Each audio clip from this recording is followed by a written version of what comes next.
উপস্থিত electronic media সাংবাদিকবৃন্দ, আমার প্রান্তের এবং সম্মানিত সুধীবৃন্দ, বন্ধুরা আমার, জুলাই আন্দোলন শিখেছে বৈষম্যের বিরুদ্ধে লড়াই করা। আপনারা বলুন, বৈষম্য শিখেছে হয় নাই, চাকরিতে বৈষম্য, নিয়োগে বৈষম্য,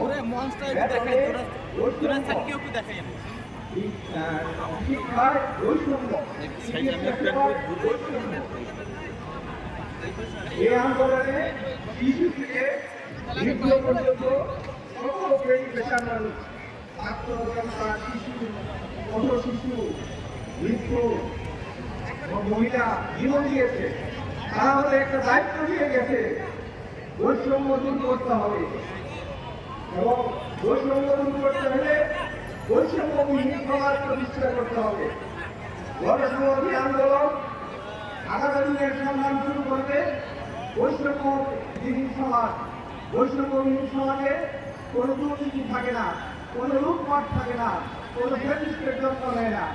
আপনারা কি চান বৈষম্যবিহীন সমাজ প্রতিষ্ঠিত হোক?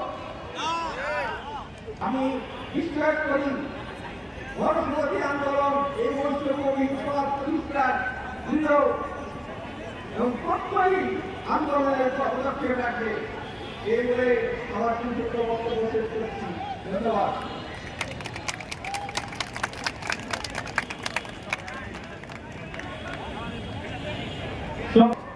সকলকে সংগ্রামী শুভেচ্ছা জানাচ্ছি। আজকের এই জুলাই গণসমাবেশে সভাপতিত্ব করছেন বাংলাদেশের গণতান্ত্রিক আন্দোলনে, ফ্যাসিবাদ বিরোধী আন্দোলনে গুরুত্বপূর্ণ নেতৃত্ব, গণসংহতি আন্দোলনের প্রধান সমন্বয়কারী জননেতা জুনায়েদ সাকিব। আমরা কিছুক্ষণের মধ্যে আমাদের আজকের এই সমাবেশের কাজ আনুষ্ঠানিকভাবে শুরু করব। আমি আজকের এই সভার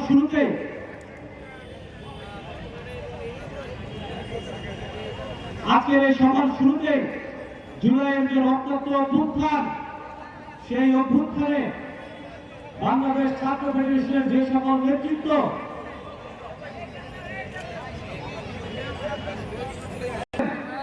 এই অভ্যুত্থানকে সংগঠিত করার জন্য লড়াই করেছেন, সংগ্রাম করেছেন, তাদের সকলকে মঞ্চে ডেকে নেব।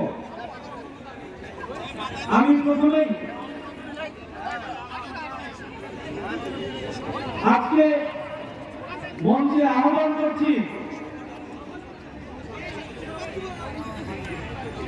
বিশ্ববিদ্যালয়ের শিক্ষার্থী, জুলাইয়ের অভ্যুত্থানে আশুলিয়া ভাঙ্গা এলাকার অন্যতম সংগঠক বিশ্ববিদ্যালয়ের শিক্ষার্থী নাসিম খান এবং সালেহিনকে প্রথমেই মঞ্চের বাম পাশে অভ্যুত্থানের ছাত্র নেতৃত্ব